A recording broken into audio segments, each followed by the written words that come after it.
War and peace are not mutually exclusive phenomena in history. They are closely related. Michel Foucault argues in Society Must Be Defended that peace is the continuation of war. It is enough to take a look at Bosnia, Afghanistan, Iraq, and a few African states to realize how strongly connected war and peace are, and how long the post-war can linger. The line between war and peace is extremely fluid because wartime violence is followed by post-war violence. Comparison of different post-war periods show that violence has become an integral part of the post-war order and prevents future opposition. Some well-tried and new forms of individual and collective violence are prolonged in post-war periods. Violence inflicted by demobilized but not demilitarized ex-combatants is accompanied by ordinary crimes such as robberies and murders, and violence perpetrated by spontaneous mobs, not state groups.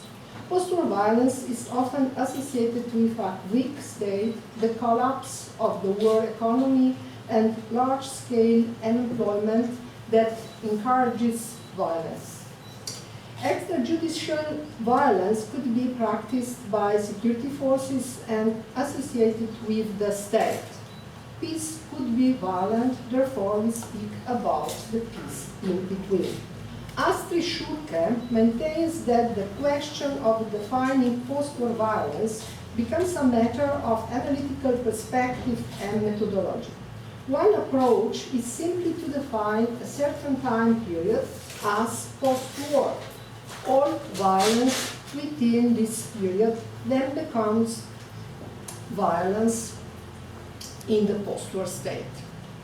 Therefore, she uses the concept of the post-conflict violence in the book that Schulke edited with Matson Berdal, entitled The Peace in Between, Post-War Violence and Peace Building. The term came into the general usage in the 1990s and signifies violence during peacetime, but it is strongly connected to wartime.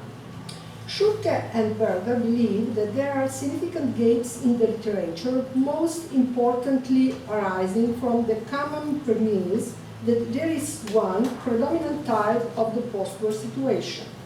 This post-war state is often endowed with certain generic features that predispose it towards violence, such as weak state, criminal elements generated by the wartime economy, demobilized but not demilitarized or reintegrated ex-combatants, impunity, and rapid liberalization.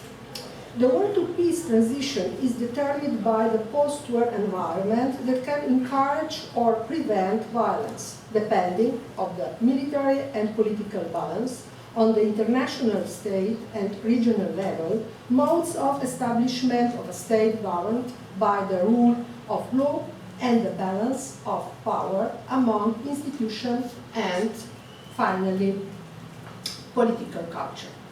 Dubravka Žarkov and Cynthia Cockburn maintain that the question of what kind of peace will follow the cessation of hostilities is of course linked to another. How fast and how purposeful will be the process of the militarization of society. In looking at this, we need to examine the interaction of nationalism, militarism, patriarchy, which have historically been broader ideologies mutually supportive, right, Žarkov and Cockburn. In the Northern Adriatic region, which deal in the Eirene research project post-war transitions in the gender perspective, peace settlement in 20th century were followed by periods marked by unrest and violence. Especially when the end of the war coincided with a revolutionary turnabout, which happened after World War II in the area occupied by the Yugoslav authorities, and partly also immediately after World War I in the former Austrian littoral and in Prekmurje. National tensions and ideological struggle encourage violent conflicts and pose threats to individuals and communities. In 1990, a cottager's daughter from Vidovci near Murska Sobota experienced great fear when soldiers of the Red units rampaged in the country. They chained her and dragged her around. When she escaped them, they fired shots at her, and Maria stated upon her hospitalization in 1925 that she had been sick ever since. The question of determining the state border between Austria and the state of Slovene, Croats and Serbs, the presence of the Italian military administration in the territory of the former Austrian littoral, the Nuncio enterprise in Rijeka, Fiume, echoes of the Hungarian Revolution in Prekmurje created favorable conditions for violent practices in the first 3 years after the end of Great War. With fascism in the 1920s and Nazism in the 30s, the Italian-Yugoslav border area and the Austrian-Slovene area were scenes of interethnic and later on ideological conflicts, which escalated during World War II. Deportations of the civilian population, a large number of women and children involved in the partisan movement, the duration of the ethnic conflict, which was intensified by the war between Nazi-fascist troops and the anti-fascist camp, left a deep mark on the post-war period. Women of different station, age, social and national belonging were among the victims of the post-war regime, and some of them were also perpetrators of violence during wartime. A multitude of women were defined by the trauma that they suffered during the war because of their political choices and nationality, or oppression and revenge that the civilian population was affected by. Slovene women from Styria were expelled to Germany during the war. Women from the littoral, Carniola, White Carniola, and Croatia were interned in Italian concentration camps. The Gotcha German women and Volksdeutsche were expelled. Italian women were forced to flee from Istria and Dalmatia. Jewish women from all area were deported in Nazi camps. These women belonged to the female population that was faced with the wartime or post-war violence on different sides of belligerent forces. Some of them were on the victor's side, others on that defeat, but the largest number of women were bystanders who were not spared from violence or post-war trauma. Statistics of sentenced and executed collaborationists of European soil include women only occasionally, even though we can assume on the basis of labeled data that they represent a small portion of executed individuals. Some of them were executed in extrajudicial trials, others were tried in a court of law. Even women who were pardoned had their heads shaven or were lynched, for example in Belgium, for consorting with the enemy or for marrying them.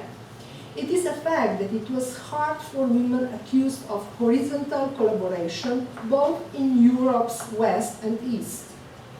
According to the data obtained from clinics and physicians in Vienna, soldiers of the Red Army raped 87,000 women with 3 weeks of their arrival. The number of women raped in Berlin between 2 and 7 May is believed to be even higher, namely 110,000. Tolijat, who provided this data in her book Post-War History of Europe since 1945, maintains that these numbers did not include all instances of rape and assaults perpetrated by the Soviet troops and their advance to Austrian Germany.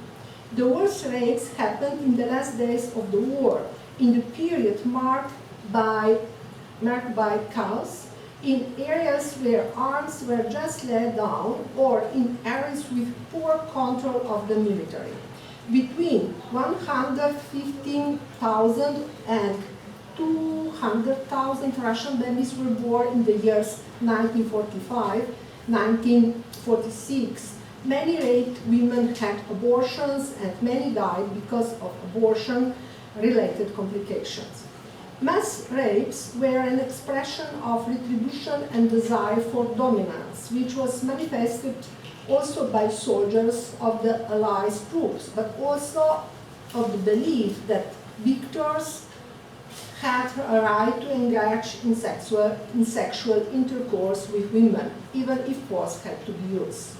Mass rapes committed by the Allied soldiers, especially members of French colonial troops, took place after their landing in Sicily and during their advance in the Apennine Peninsula.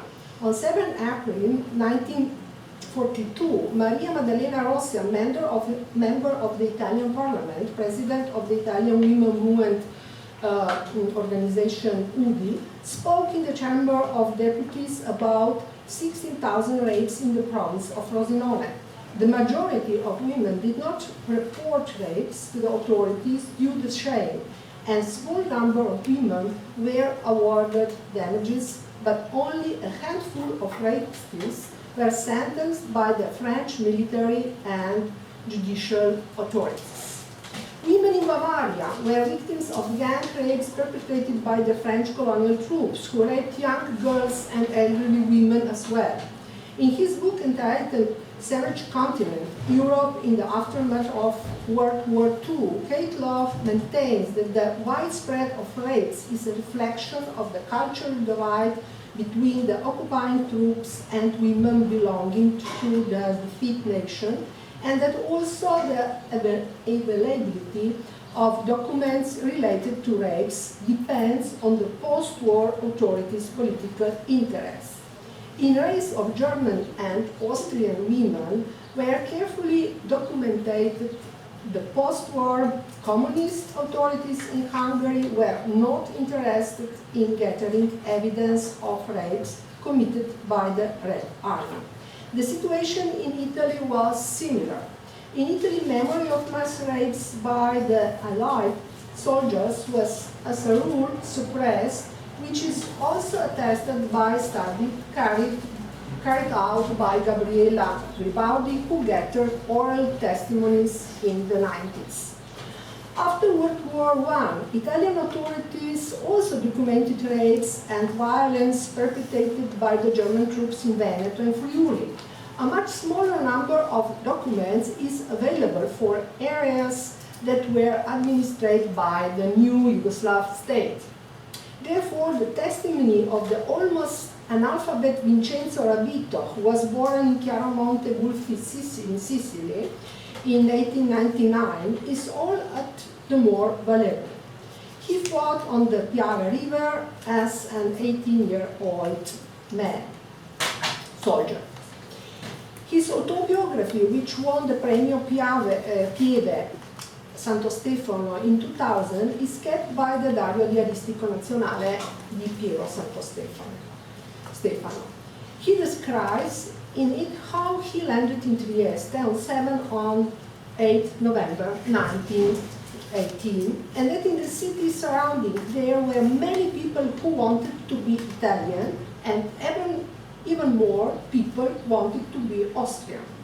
He had his gun on him at all times, even when he and his troops stayed in Planina, a small village near the new Italian-Yugoslav border. He was billeted in a room near the kitchen in a house owned by a woman who had a 20-year-old girl named Francisca living with her. He did not know if the girl was her niece or a cleaner. He befriended this girl, who was neither pretty nor ugly. She let him touch her, but did not want to give herself to him. He did not intend to marry her, as she was 3 or 4 years older than him. Additionally, the war was going on, and who knows if she should even have children, he wrote in these memoirs. He became friends with another girl, who was also called Francisca. He met her through a friend from Feltre, who hated Austrians because they had destroyed his home and wanted to take revenge of them. One day, the landlady and the girl, Francisca, the first Francisca, on whom Antonio was billeted, removed his belongings, putting them on the road. Revenge followed. Accompanied by 2 comrades, he entered in the house of his former landlady. 3 men laid the girl on a large table, took off of her underwear. His fellow villager shut her mouth, spread her legs, and the electrician from Feltre insert a wire in her vagina and let electric current run through the wire. I quote, "Of course, we were 3 hyenas. Then we made her repeat Viva l'Italia." End of quote. In this case as well, the rape of a woman turned into a definite humiliation of the enemy, the crown of victory, as maintained by Susan Brown-Miller in Against Our Will, Men, Women and Rape. In her treatise on violence from 1969, Hannah Arendt argues that not enough attention is paid to the research of violence, considering its impact on the history of mankind. Violence is often treated as a constituent part of the society and people's action, and war as a continuation of politics or diplomacy with violent means. However, Arendt maintains that we cannot discuss violence without considering those perpetrating it.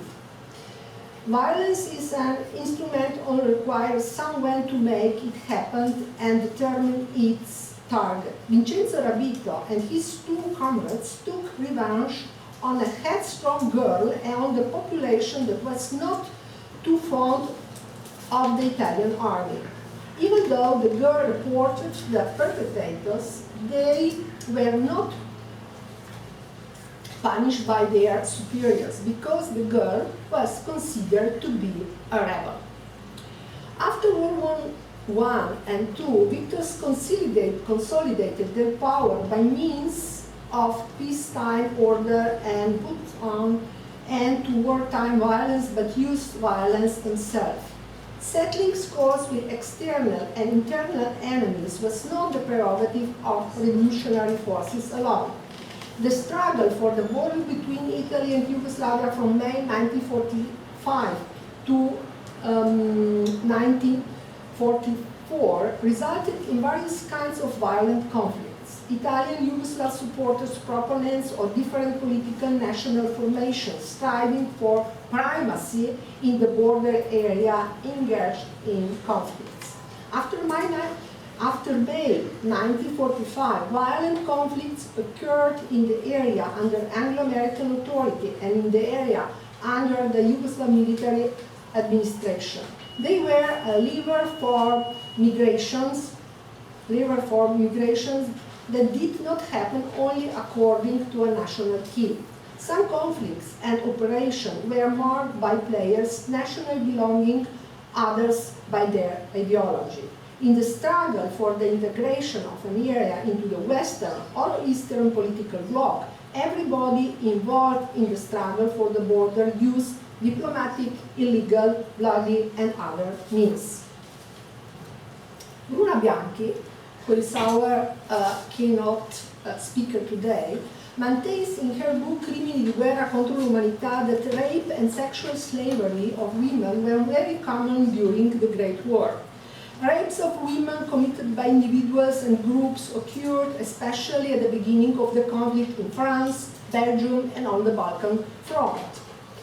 Here, I will not enlarge upon analysis of the ethnic and political use of raping women, because this subject will be addressed later. However, if rapes in France and Belgium were documented from the very beginning of the war onwards, rapes committed by the Austrian and Hungarian army in the Balkans were documented to a lesser degree, and similar could be said also for the Russian front. When the war subsided, silence prevailed in many families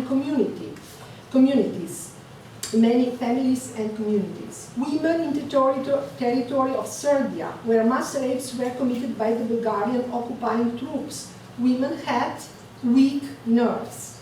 The observers, Mary Curran and Margaret Storr Turner, who are mentioned by Bianchi, detected women's apathy and indifference, not only because of the pain that they had experienced, but also by the agony that befell them due to the fate of their men. There were many suicide, mental disease. The picture offered by, for instance, document from the Ljubljana Psychiatric Hospital is very fragmentary and almost silent on the subject of rape. However, the diversity of war trauma faced by individuals, both men and women, can be gathered from it. Numerous psychological problems are related to the disintegration of pre-war certainties of the state, safety of the social environment, and of the social order. Archer and Gardner, who conducted a comparative analysis of war conflicts between 1900 and 1976, argue that post-war societies are more violent than pre-war societies. In some specific cases, the homicide doubled, in order the level of violent crime increased significantly. I quote, "War to peace transition may be particularly vulnerable to social violence for reasons that are generally seen to fall into categories: legacy of war and condition of the peace." We know that the legacy of the war in the area of ex-Yugoslavia from the 90s is enormous. And it is precisely the research and analytical input of women's studies into understanding wartime trauma, which the female population experienced in the area of former Yugoslavia, that sheds new light on research on violence and women in transitional war conflicts in period that followed them. However, if we watch the Canadian documentary Paris 1990, Negotiation Peace After Great War, we realize that the great players on the Paris Peace Conference are men, that the narrative about negotiations is determined by the male discourse, that a woman is seen in historical recordings here and there, and the only sentence uttered by one of the participants is, "Widows don't forget who killed their husbands." A lot should be said also about post-war politicians and talks about post-war agreements, and last but not least about the Dayton Agreement, which was devised and signed by men. However, if we attempt to achieve a comprehensive understanding of the subject, we cannot understand women only as victims, because, as maintained by Marina Blagojevic, understanding women as victims conceals their responsibility and diminishes the importance of their citizenship. Thank you.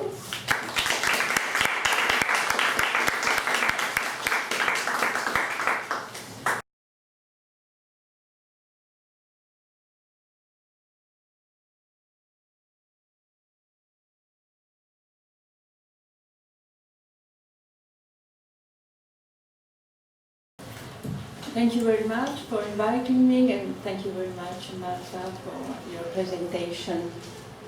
I have two drink some water.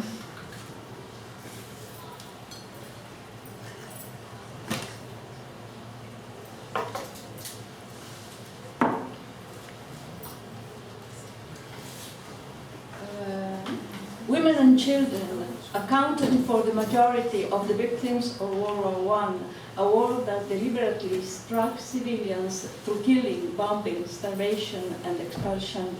Women suffered rapes, sexual humiliation, and torture. Their bodies were degraded to the mere reproductive function. On the Eastern Front, they were forcibly impregnated. Finally, they were the main target of the economic warfare, which caused millions of deaths from starvation among young children. Those experiences during the war were revealed and discussed by feminists, mainly pacifists, and gave a strong impulse to activism in post-war years. In the midst of the deep human degradation, suffering, killing, and displacement brought about by the war, rape and forced prostitution were recurrent events. From the first months of the war, physical attacks on women in invaded countries were widely publicized and sensationalized. Newspapers, as well as wartime novels, dramatized the violence of the Germans, so deep as savagery that they could violate nuns and kill and maim little children. Anti-German propaganda made the enemy a barbaric, inhuman other who deserved punishment and death. Atrocity stories remained a persistent topic in the propaganda all through the war. Violent brutalization of women became a powerful recruiting device. From the legal point of view, the crime of rape was not considered, as other crimes, part of a policy of systematic terror and desire to punish, degrade and subdue a whole community, but rather as a crime committed by an individual or a group. Besides, while war crimes committed in Belgium and France were widely discussed among jurists as well as the wider public, crimes on the Eastern Front and in the Balkans went almost unnoticed. Britain and France came to regard Belgium as vital to national strategic interest, whereas neither Serbia nor Poland could enjoy such a status in the consideration of their Western allies. Nevertheless, in Serbia and in Greek Macedonia, rape was omnipresent. Women were the target of the denationalization policy put in place by Bulgarian occupants. Within the ethnic cleansing, like the destruction of churches, libraries, and monuments, so rape too aims at erasing the history and memory of a people to symbolically represent their annexation. In a secret dispatch by the military inspection of the Morava region, 1918, we read. It is indisputable that the most fanatical and most violent chauvinists are always the women. Their age does not matter because women are dangerous at all ages. The extermination of Serb nationalism means the extermination of Serbian women. Women were hated and tortured for what they represented, inclusion and relationships, a threat to ethnic purity. After the war, many of them committed suicide. Pacifist feminists opposed the centrality of the rape issue. They challenged the traditional vision of masculinity and militarism and endeavored to reverse the propagandistic discourse on violence against women. Rape was the only feminist suffering in war to be officially acknowledged. Sufferings caused by the loss of children, husbands, and relatives were instead considered voluntary sacrifices for the country. It was these sufferings that feminists wanted to bring to the fore. Women eyewitnesses, mainly doctors and nurses, in their memoirs and reports, claimed that in wartime sexual debasement of women was widespread, which did not only include rape. Violence against women was rooted in male mind, was exacerbated by the war, and manifested itself also through the contempt and sexual exploitation of women. Unlike a commission of inquiry that considered rapes as individual events, or the propagandists who described sexual violence on women as a result of the aggressive sexuality of a barbaric enemy, feminists contended that rape was the inevitable consequence of militarism, a plague that affected every country and was becoming rooted in society. In a pamphlet published in 1915, Mary Sargent Florence and Charles Ogden placed war and women's rights on opposite sides. Male domination was at the root of the war itself. Since the advent of patriarchy, militaries have taken root in every aspect of social life and in every institution, perverting them and diverting them towards war.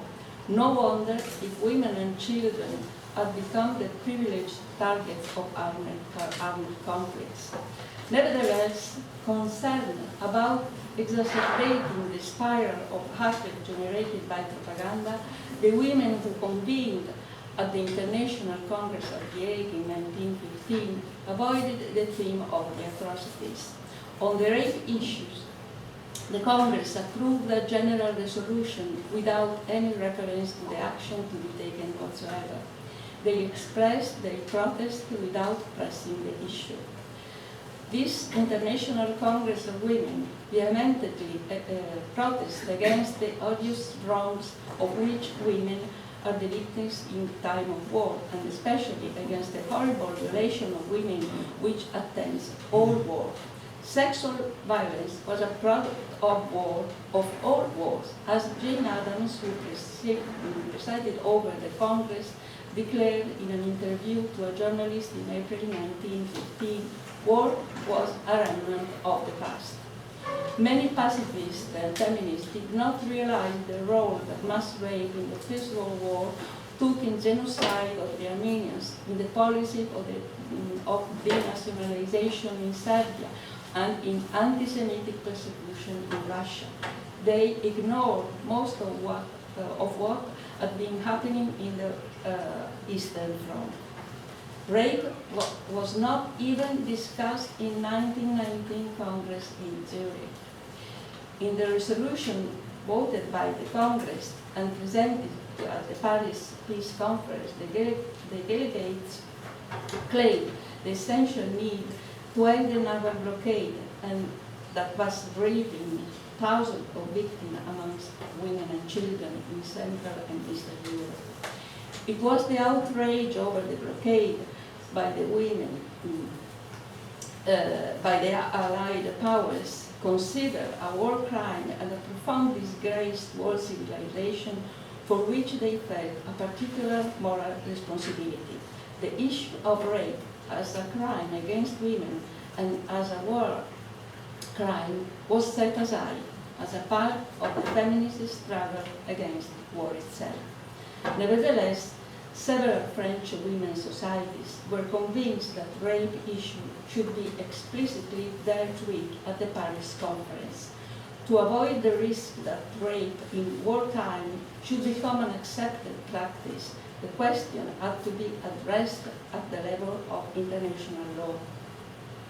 At the Paris Conference, the Allied powers appointed a commission to inquire into the causes and responsibilities of the conflict. In its final report, the Commission proposed that a high tribunal should be established to try charges against all enemy authorities guilty of offenses against the law and custom of war and the laws of humanity. It was the first time the notion laws of humanity was asserted. The Commission classified 32 violations, and in which rape and abduction of girls and women for the purpose of enforced prostitution. In the annex of this report, the Commission made specific reference to the violation of women in Belgium, Greece, and Serbia. It was the first time that the crime of rape was mentioned without ambiguity. Nevertheless, the determination to punish the most serious crime was opposed by American delegates. On April 1919, a memorandum of reservation submitted by the United States challenged many of the legal practices of the Commission, including the entire notion of laws of humanity. Laws and principles of humanity, they assume, vary with the individual and should exclude them from consideration in a court of justice. The Peace Conference rejected most of the Commission recommendations. In 1919, the failure to lay the legal foundation for international criminal justice, to define the crimes against humanity, to revise the law of war, meant that rape was not recognized as a serious crime for a long time to come. Only in the interwar period, the feminists began to use the language of human rights to explain women's and girls' subordinated status. Before going into this issue, I have to mention a particular form of violence during the war. One of the first issues addressed by feminist campaign was the plight of native-born women married to enemy aliens. Because women did not have independent citizenship under the law, upon a marriage to an alien, the woman lost her old natural-born citizenship. During the war, they were considered enemies in their own country and subjected to state violence and mob violence. More than their interned husband, they suffered destitution, loneliness, and neglect. They were dismissed, evicted, their children expelled from school. World War I proved a catalyst in feminist thinking on nationality, and throughout the interwar years, a transatlantic network pressed for an independent nationality by law. The chief advocate of independent nationality was the Scottish barrister Crystal Macmillan. The 20s and 30s were also decades in which significant numbers of feminists, mainly through well-organized women's groups, the Association of Morals and Social Hygiene, International Council of Women, International Women's Suffrage Alliance, Save the Children Fund, Women's International League for Peace and Freedom, Women Freedom League, became involved in social reform campaigns to end sexual violence and began to analyze all forms of sex and slavery as an extreme form of violence. Sex trafficking, child marriage, premature sexualization of children, and rape were to be seen as human rights violations. Through the League of Nations, feminists campaigned against trafficking of women and against prostitution itself. Eleanor Rathbone, Alison Nilens, and Charlotte Despard. Alison Nilens was secretary of the Association for Social and Moral Hygiene, and during the war fought against military protests. Nina Boyle and Eglantine Jebb were key figures who campaigned against sexual slavery in the League of Nations. They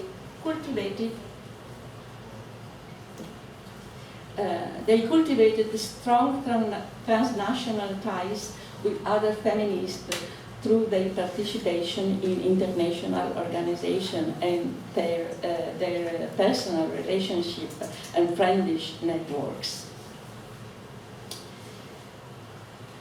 Inside the Advisory Committee on Traffic on Women and Children appointed under the League of Nations in 1921, a group of women was formed. Rachel Crowley, who maintained close relations with British abolitionist organization, was appointed secretary. Annie Polshammer, co-founder of Women's International League for Peace and Freedom, vice president of International Council of Women from 1914 to 1930, and a delegate to the League of Nations from 1920 to 1937, committed herself to the issue of deported women and girls in Asia Minor during the war, and was twice rapporteur to the Assembly. Emma Cushman worked in Constantinople and Greece and rescued thousands of refugee children. Gender-based violence and sexual exploitation in the aftermath of war, domestic violence and culturally accepted violation of bodily integrity, for example, to female genital mutilation, which were seen as private or cultural matters beyond the scope of human rights law, should be recognized as human rights issues instead. In fact, the establishment of women's rights as human rights in the post-World War II period emerged as a direct result of interwar feminist activism. Through their inquiries, they found out that whether the case was sexual assault, incest, child marriage, trafficking, civil and penal codes ratified girls and women as property of men in a cross-cultural sense. The survey carried out by Alison Nealance and Save the Children proved that child marriage was a widespread phenomenon that was closely related to traffic. In 1927, at the suggestion of Grace Abbott, a Hull House resident and head of Children's Bureau of the United States, the League undertook a groundbreaking study on the trafficking of women and children without the world, and showed that current state regulation of prostitution was the primary cause of trafficking. On the heels of the result of this study, in 1928, Crowley was replaced by two men. The commission was weakened and the current state regulation of prostitution reaffirmed. In subsequent years, Nina Boyle of the Women Freedom League challenged the exclusion of sex slavery from the male-defined notion of slavery, based on male experience of forced labor. In 1926, 56 national representatives at Geneva drew up the League of Nations Slavery Convention, from which sexual slavery was excluded. In What is Slavery, a survey conducted by the precious help of Eleanor Rathbone, the pacifist Maria Verone, and Emily Maud-Leaf, Nina Boyle stated that women had no real right to personal freedom because a woman is not entitled to be a person. I quote, "Over the greater part of the world, it is the custom to dispose of them from infancy onwards, for profit, lust, or convenience. The powers attaching to the right of ownership are recognized and are exercised inexorably through beating, seclusion, even murder." Nina Boyle worked also as a secretary of Eglantine Jebb, the British pacifist who founded Save the Children, in May 1919. The investigation carried out on behalf of Save the Children on child marriages and sexual slavery represented, in fact, the documentary basis of What is Slavery. by Nina Boyle. Since 1915, Eglantine Jebb and Dorothy Buxton began to collect as much information as possible about the consequences of the blockade in Central Europe and published them in the Cambridge magazine, the Pacifist Journal directed by Charles Ogden. Eglantine Jebb so summarized what they came to know. Hundreds of thousands of children were starving. Mothers killed their babies,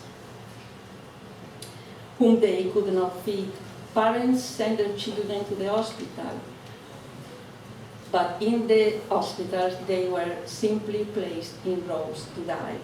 From the magnitude of the suffering caused by the disease, infant mortality, deprivation, and mother despair, many feminists drew new impetus for activism, strengthened their pacifist belief, elaborated a philosophy of aid as an instrument of international peace and reconciliation, and worked out a new economic vision. In May 1919, Eglantine and Dorothy Jebb at the Royal Albert Hall announced the foundation of the Save the Children Fund, with the aim of reducing the mortality rate among children and of expressing women's protest while launching a challenge to government. When Eglantine Jebb was arrested in May 1919, she launched an appeal to British women. Only women's international solidarity, only their independent and direct action could redress international relations so that they could be based on essential human needs and on a politics of compassion. Let women take, said Eglantine Jebb, let women take the lead in a work which the men in the political grouping seem powerless to carry forward. The international relation had to be designed and created, that had to be designed and created by men based on competition and violence, had condemned the child to death. Children became the symbol of a new internationalism and their suffering and indictment against the politics of men. From then on, Eglantine and Dorothy Jebb launched a publicity campaign of an unprecedented scale. They gathered information, promoted inquiries, organized research missions, giving women the opportunity to participate in a great humanitarian undertaking to encourage a moral revival that would embarrass governments.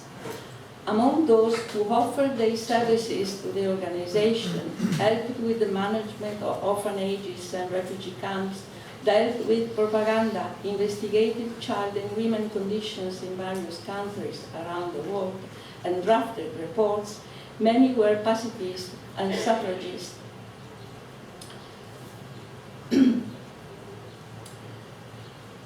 Over the years, the organization continued the mobilization for the revision of peace treaty, for the granting of credits to Germany, for the restoration of the freedom of trade, and above all, to promote a human economy. In 1923, as is well known, Eglantine Jebb drew up a charter of children's rights that marked the beginning of international thinking about children's rights. The indignation over the outrages inflicted in war on children and women had given a great impulse to relief work, but also to theoretical reflection. The war had shown that strategic violence had and would have fallen on civilians and imposed a reflection on the economy to radically change its aims, a human economy, as Webb called it in 1927. The need for a feminist subversion of the economy was advocated by Jane Addams in the early 20s. She became convinced that food, considered a responsibility towards survival, should be the main goal of the economy. Food production, the very foundation of human existence, should be removed from the sphere of the market and take on the purely human meaning it had for centuries until the production and storage of food was stolen from women by men. The first agriculturists and bread givers. The commitment of women to the production and storage of food for those suffering from hunger in Europe could change economic relations, methods and aims of social work and create a new internationalism based on the values of compassion, on more human relations rooted in everyday life. The initiative to save the children of Europe involved many women's reformers, among them Quakers, women, and with adherents. Emily Obaus, Emily Greenbalch, Gabrielle Duchesne, Jean Belen, Emily Maud Leaf, Mary Shipson, and Elena Swanwick. Elena Swanwick, one of the founding members of WIG, engaged in fundraising to send 1 million kits for German children and started to work on a disarmament proposal. In Peace, she wrote in The Root of Peace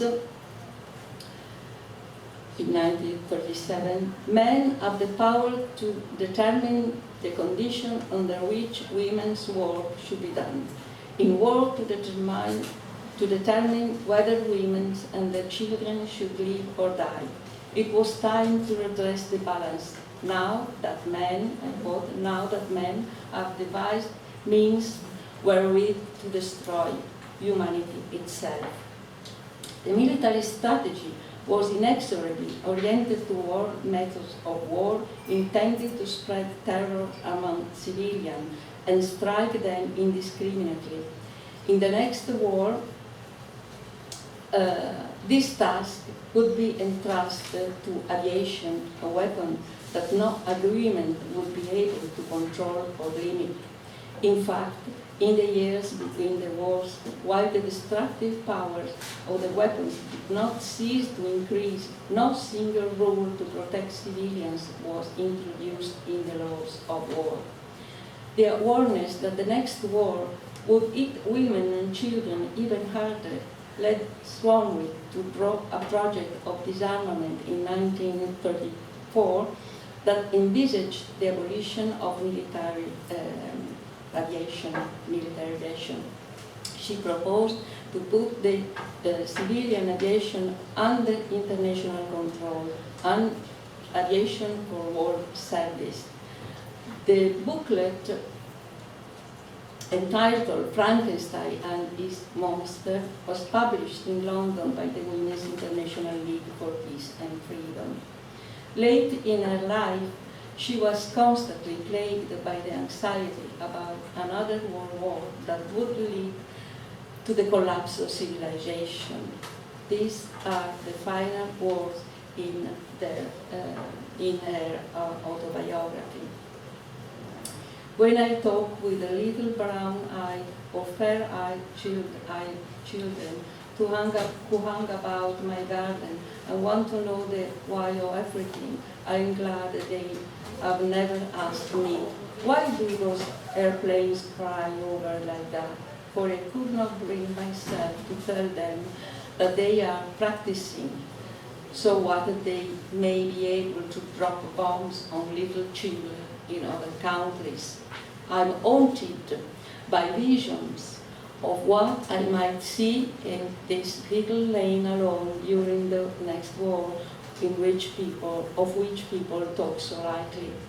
A few weeks after the outbreak of the Second World War, November 1939, alone and seriously ill, to prevent herself from witnessing the slaughter of the innocents that had obsessed her for years and that she had unsuccessfully tried to avoid, Swanwick took her own life. Elena Swanwick had no children. For many women who would have liked to become mothers giving birth to children in a society on the brink of war or pervaded by violence and racial hatred, was an anguish, an unbearable responsibility. This is the case of Vera Brittain, a friend of Elena Swanwick. In Why I Stand for Peace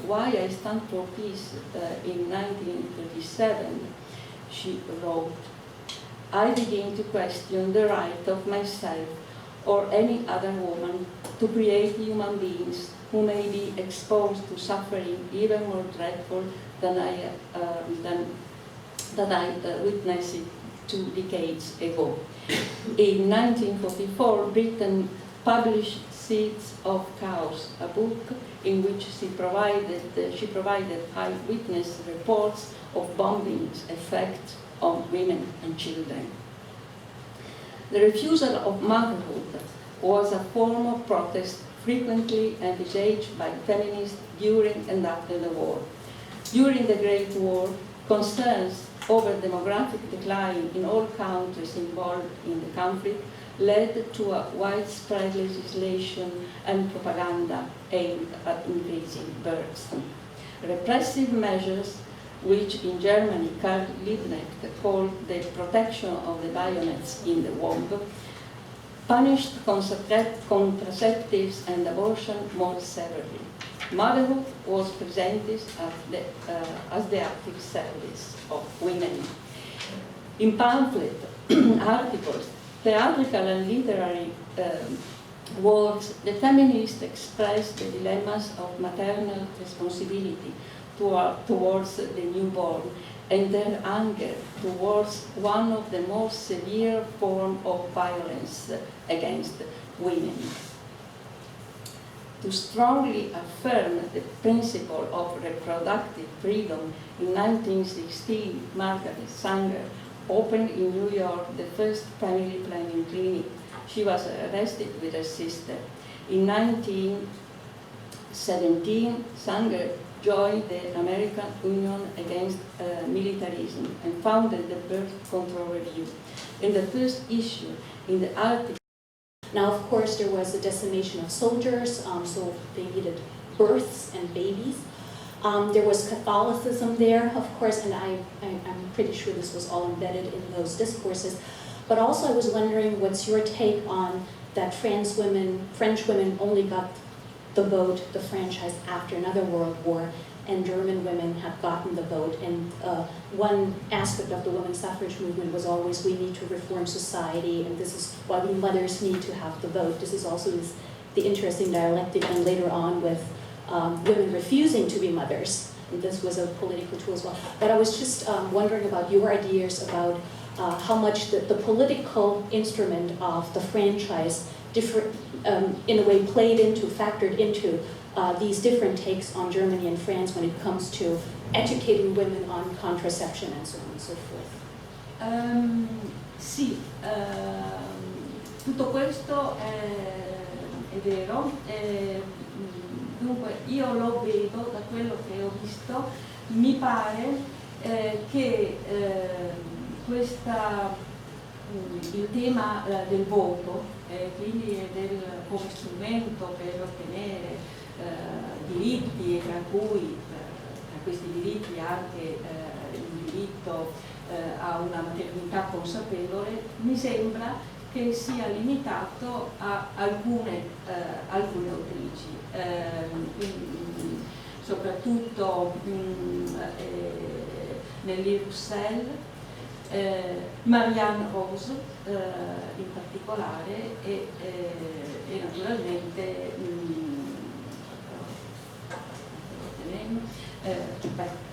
only a few la direttrice delle riviste che ho citato, quindi la Voix des Femmes e la Médicatrice, sì, ma se ne possono aggiungere altre, ma direi che mi sembrano delle voci un po' isolate.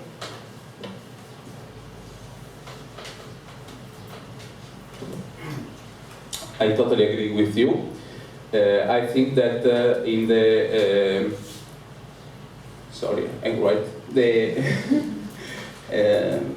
in the vote question, to obtain rights, also motherhood, was limited in some writers, for example, Russell and Marianne Rose, and the director of the review that I had citated before. So I think that they were only isolated voice in the panorama.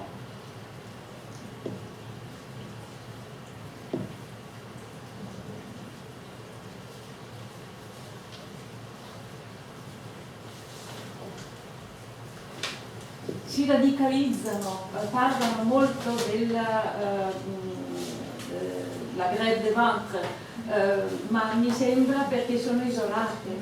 So they radicalize in the time, but she thinks because they are isolated. So for the point of view, for a start point of view.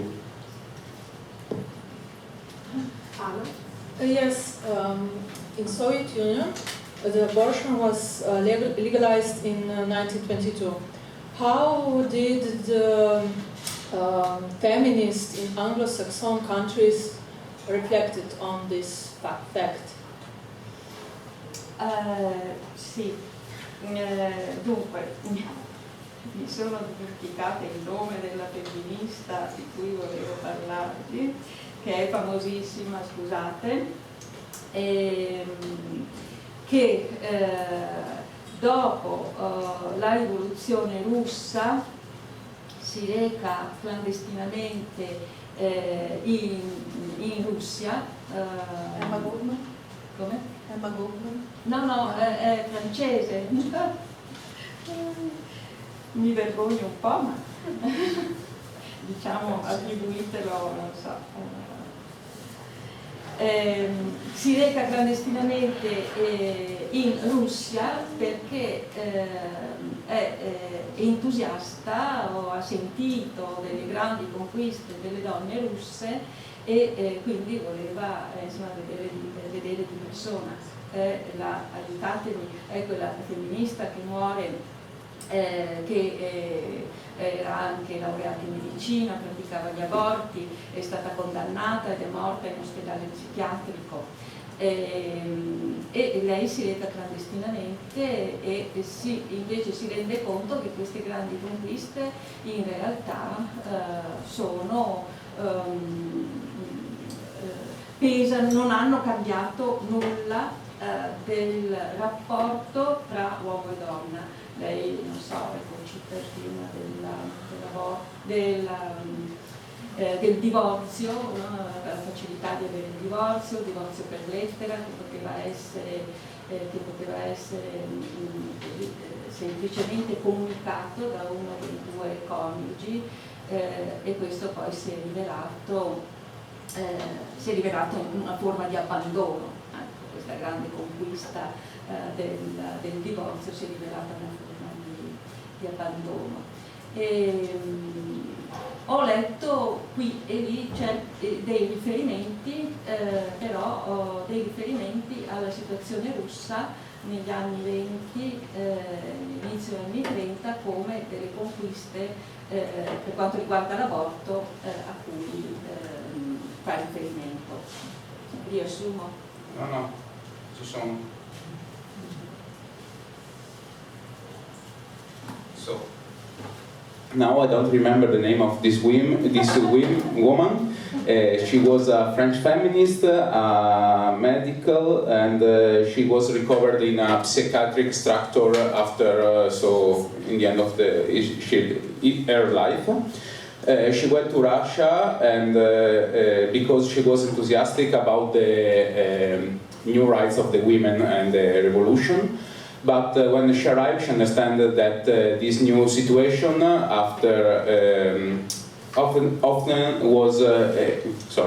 this new situation didn't really change the relationship between men and women.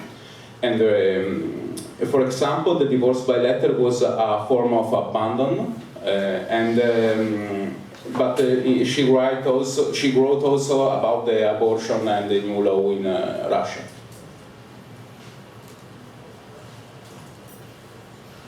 No other questions? Francesca. Thank you very much for your fascinating presentation, and I like it very much how you gather together the story of Afro-American feminists and European feminists. So I was wondering if there were connections between them, or if all the issues connected to Afro-American women had some influence on the European debate. Thank you.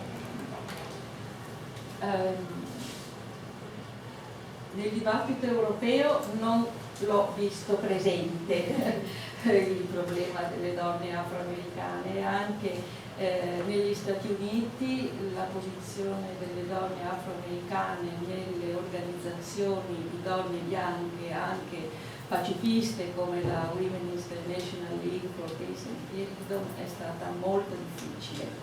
Jane Addams che ha scritto e ha avuto un confronto con Ida West Barnett quindi sul tema del linciaggio, e quindi era molto presente, ha fatto molta fatica a includere le donne afroamericane nella WILF, soprattutto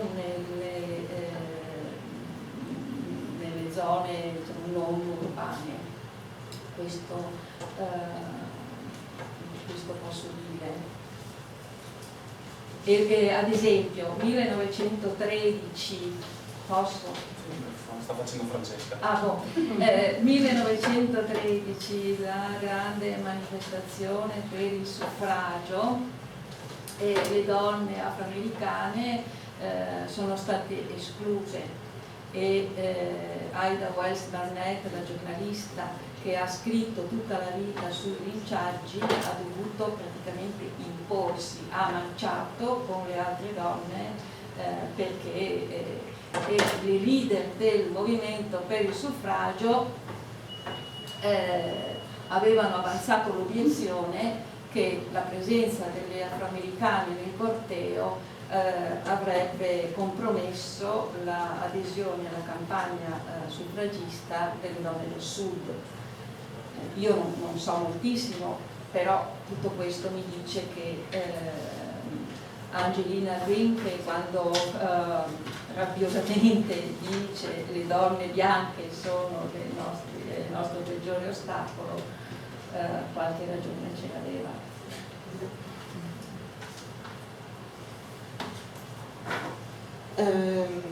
Yes, actually, there were,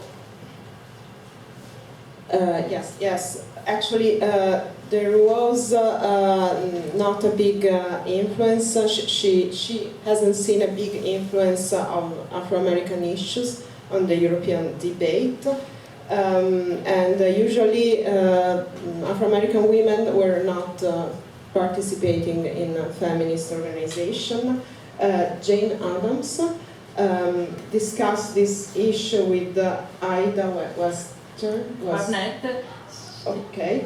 They had a discussion on the topic of lynchs, but usually it was very hard to involve white women organization. And for example, in 1913 there was a big protest, a big demonstration for women's suffrage, and black women were initially excluded, and Ida West.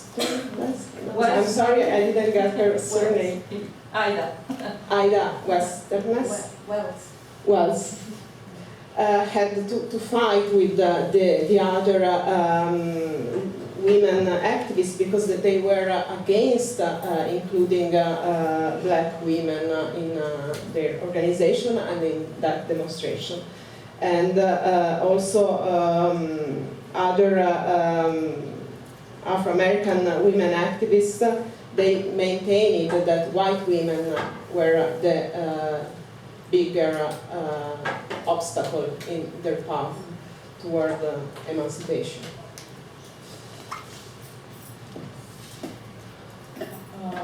Okay. Thank you, Bruna, for this speech. I was told to be short, but okay. I wonder if in the texts you read, there are also refugees as especially, women refugees as especially vulnerable social group exposed, like victims of trafficking, victims of rape. I know that after the war, actually the refugee population was not as much feminine as it is in the post-war, but there were also many widows, many single women who escaped their places of birth, many women whose husbands were missing, and they actually, many of them were took refuge alone or in some turbulent circumstances. Was there any similar idea addressed in the feminist texts you read, or no? No, in feminist text, this issue is not present. No. Reports and inquiries per esempio nella ritirata dell'esercito russo dalla Galizia ci sono nei rapporti, nelle inchieste ci sono questi riferimenti, rapidi riferimenti, ma per quanto riguarda il comunismo. Grazie mille. No, she didn't find any references, just maybe reports about the Russian army withdrawing from Galicia. There were some mentions, but no, not that much. Se posso, ci sono dei riferimenti ma molto fuggevoli, molto fugaci. Io li ho attribuiti, non so, ad esempio, immaginate quelle donne dal ventre violato che fuggono dalla... ecco, questo dicono. E io ho attribuito, durante la guerra però, ho attribuito questi riferimenti come il timore di soffermarsi sulle atrocità. È un timore reale, però nello stesso tempo questo timore ha fatto sì che loro abbiano messo la questione, non abbiano approfondito la questione dello stupro, la questione della violenza e non hanno dato autonomia al contrasto della violenza fisica nei confronti delle donne e l'hanno assunta all'interno della più vasta battaglia per la pace. E in questo modo però l'hanno svalorizzata. Penso. Yeah, she came across just small references. She is convincing that the situation was such because the authors of the reports were kind of uncomfortable in analyzing the atrocities of war, so they didn't put them as separated or autonomous categories, but they were somehow included, in this campaign against war, but they were not treated as distinct subjects.